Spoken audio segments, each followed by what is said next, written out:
Yo, what's going on YouTube, and welcome back to another Destiny video. Now if you guys saw my video this morning, then you'll know that I said that along with Iron Banner today, there was also going to be the big 2.0.2 update, and it has just dropped, or about half an hour ago in fact. But either way, it's dropped, it's gone live, so I thought I'd go and jump into the tower, give you guys a quick walking tour of some of the things that have changed. Because, as well as of course the obvious things I mentioned, like the gunsmith now selling weapon parts and also Shack selling swords, there's also a few items kicking around that will allude to the Refer a Friend system. Now I mentioned this last week, I mentioned that Bungie said there would be some new items in there that would basically kind of hint at what they're going to be doing with the Refer a Friend program without it actually being active. All the items I'm about to show you are currently not available, they're simply things you can see at the moment, and of course as and when they do roll out the Refer a Friend program we will be able to access them. Either way, with that being said, let's jump in with the shader to begin with, and also at the end of this video I'm going to jump through and show you some of the other things like the Iron Banner gear as well, because of course there's a lot of things that came with this update. So let's get started. Firstly, if you go to the second page of your shaders and look under promotional, there is the infinite link which says complete the Refer a Friend quest, A Tale of Two Guardians. If we take a look at this, you'll see the infinite link is the actual icon for it makes it look like an all black shader, but in actual fact it's black and red, as you can see here. Parts of my trousers are red, but it is predominantly black, which looks really cool, and in fact it actually goes really nicely with my Tanic cloak, and I've been kind of looking for a shader to match this, so this is something I'm definitely going to go after. However, shaders are not the only thing. If we then jump over here and go to your emblems, you then want to go to the fourth page, again go down to promotional, and you will see down here Sign of the Infinite. This is of course the emblem. Again, looks pretty cool. It's got this whole sort of like infinity emblem to it, the kind of square one, obviously to indicate the fact that you are playing with your friend, kind of linked together and something like that. But either way, pretty cool emblem, definitely going to rock that as well when I do get it. However, there is more to it than that. There is also a Sparrow and some emotes. So if we go to the Sparrow kiosk and you open it up and again go to the second page under promotional, you will see this one here. Now, before we inspect it, you guys know that if you've seen Sparrows in the past, typically they're not very exciting. You get them in the raid, you get them in different activities, and generally speaking, they have a slightly bland, boring colour scheme. Well, this one is considerably different. This looks like something out of Tron, and this I definitely want. However, that being said, the one annoying thing is it's not a trick Sparrow. You obviously have your strafe thrusters, you have your quick break, and you also have your boost, but it doesn't have the trick ability, which is really annoying. I kind of wish Bungie would just add that to every single Sparrow going forward, because it's kind of one of the fun things to have. So giving us this that looks cool is nice, but then taking the kind of ability to do tricks away from us is a bit annoying. But either way, this is definitely one of the coolest Sparrows I have ever seen. Nice to see Bungie kind of actually trying to sort of like change things up a little bit and not just giving us like a black Sparrow. Unfortunately, there aren't actually any ships, so the last thing to check is of course the emotes. If we go over here to the kiosk, this can show you the currently available ones, and you'll see there are two icons here that actually have two characters. This first one here is the duo dance. So if we go and preview this, you can see that this is clearly one you're going to want to sort of sync up together, because you'll see there are parts during the actual dance where you're actually kind of clearly going to try and join hands. So you can see there that it'll actually link up quite nicely, provided you know your synchronization skills are on point. But either way, this is a team dance. And if we then go down here, you have a team high five. So of course, once you kind of, you know, assuming you refer your friend, you then take them through maybe their very first raid and you want to be like, yeah, good job, then this is what you can do at the end. So those are all the items that are currently linking to the Refer a Friend system. As mentioned, the quest system is not actually in game yet.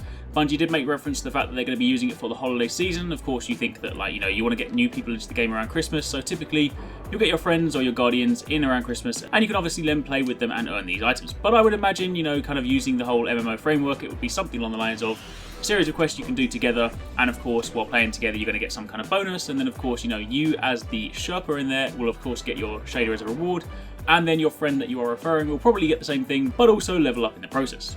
Now, moving over to the gunsmith, this is one of the new changes in the update 2.0.2. He actually now sells weapon parts. So if some of you guys did trade them for, say, reputation with your factions, then you can now buy them. 250 Glimmer will get you 5 weapon parts. And then finally, if we quickly jump over to Shax as well, as mentioned, he now sells legendary swords, provided you have completed the Blade Master part of your exotic sword quest. In other words, provided you have an exotic sword, you can now buy legendary ones. They're actually pretty cheap. They actually go for 25 legendary marks, and of course 25 of the corresponding materials. So of course, if you want Arc Edge, you're going to need 25 spin metal, you're going to need 25 helium filaments for Soul Edge, and you're going to need 25 Relic Iron for Void Edge as well. Of course, once you do have them, if you want to then go and take them to the exotic level, you're then going to want to ascend them, so they hit 280, and upon doing that, it will then trigger the exotic quest, and you can then turn it into an exotic sword. Either way, pretty cool. If you do want to then kind of get all those weapons on one same character, you can do that. Now finally, the last thing, of course, it is also Iron Banner week, which means Lord Saladin does have a few new items. He has a hand cannon, a machine gun, the chest piece, and also the arm. So we're going to go and jump over and see what they look like. So first up, let's start with the chest piece. This actually, I kind of looked at this a little bit before the video. It looks really, really cool. I don't normally like Iron Banner gear. I normally tend to gloss over it. Like last week, I didn't actually bother getting the boots. Kind of annoyed about that. I probably should have done it, but either way, didn't bother getting them. But this chest piece looks so awesome. It's got this kind of sort of weird dog tag kind of necklace around it, and obviously it's got these wraps around the stomach. So yeah, this definitely looks like one of the coolest chest pieces I've seen so far. So I'm definitely going to go after that. Perks on this one, of course, you have your usual intellect and discipline, hand cannon ammo or shotgun ammo, and then you have solar recovery, or you also have solar armor. On top of that, you have the gauntlets. Again, these are kind of like, these are a lot more modest in design. I probably will get these if I'm going that far, but I'm not too much of a fan of them. But either way, again, perks on these ones increase intellect or discipline. You obviously have fast ball or impact induction, and you then have hand cannon loader. And hand cannon loader obviously goes quite nicely with this week's weapon. This is of course the new Iron Banner hand cannon. This replaces the one we had before, and the perks on this one are as follows. First, you have Relentless Tracker, where kills with this weapon grant enhanced motion tracker resolution for a short time, and you also get Third Eye, where obviously the radar remains active whilst aiming down sights. Pretty cool. Obviously if you look at the impact, it's pretty high, and it's got a 10-round magazine. And then finally you have Bretamot Stand, which is the machine gun. Perks on this one are as follows. You have Spray and Play, obviously increase the reload speed of this weapon when the mag is empty, and you also have Crowd Control, where kills with this weapon grant bonus damage for a short time. Again, pretty high impact, pretty high rate of fire. It's a machine gun, you know the deal by now, and 35 rounds in the magazine. This one does solar damage, but of course the hand cannon will have no element because, again, as mentioned, the notion of elemental primaries is a thing of the past. Aside from that, these are the things you saw last week, so obviously the emblems, the shaders, and you can still grab your bounties. But do note that you'll also get packages when you hit rank 3 and rank 5 this time round. The rank 3 packages, I believe I got this the right way around, the rank 3 ones will include or can include ghost shells, and the rank 5 one has a chance of dropping artifacts. So I believe that's the right way around, I might have got it mixed up. But either way, the rank 3 and 5 packages have chances of dropping ghost shells and also artifacts. And that's it. That is pretty much everything you need to know. There are obviously some more changes to do with the update 2.0.2. There is a long list of changes, in fact, but I will put that in the description box down below. If you guys want to read it for yourself, I'll link you to the Bungie.net post. There's a lot of kind of like background things and sort of, you know, changes to quests and changes to sort of like your Crucible lifestyle. Some really cool improvements, so if you guys do want to check it out, then again, the link is down there.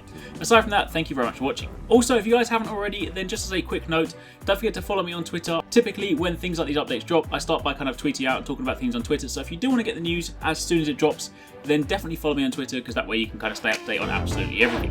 Anyway, thanks for watching. Take it easy. Catch you next time. Peace out.